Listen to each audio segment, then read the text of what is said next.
شروع اللہ کا نام لے کر جو بڑا مہربان نہایت رحم والا ہے۔ جب آسمان پھٹ جائے گا اور اپنے پروردگار کا فرمان سن لے گا اور یہی اس کے لائق بھی ہے، اور جب زمین ہموار کر دی جائے گی اور جو کچھ اس میں ہے وہ اسے نکال کر باہر ڈال دے گی اور بالکل خالی ہو جائے گی اور اپنے پروردگار کے ارشاد کی تعمیل کرے گی اور اس کو لازم بھی یہی ہے، تو قیامت قائم ہو جائے گی۔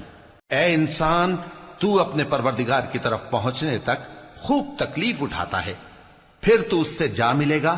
اب جس کا نامہ اعمال اس کے داہنے ہاتھ میں دیا جائے گا اس سے حساب آسان لیا جائے گا اور وہ اپنے گھر والوں میں خوش خوش واپس آئے گا، اور جس کا نامہ اعمال اس کی پیٹھ کے پیچھے سے دیا جائے گا تو وہ موت کو پکارے گا اور دوزخ میں داخل ہوگا۔ وہ اپنے اہل و عیال ہی میں مگن رہتا تھا، وہ تو خیال کرتا تھا کہ اللہ کی طرف لوٹ کر نہ جائے گا، کیوں نہیں؟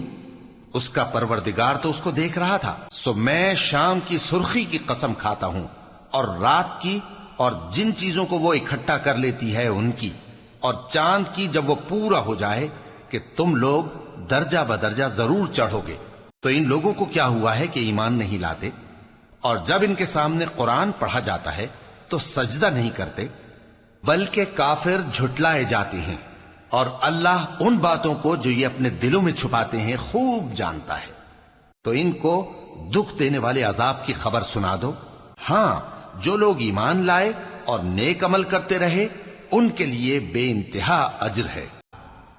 صدق اللہ العظیم۔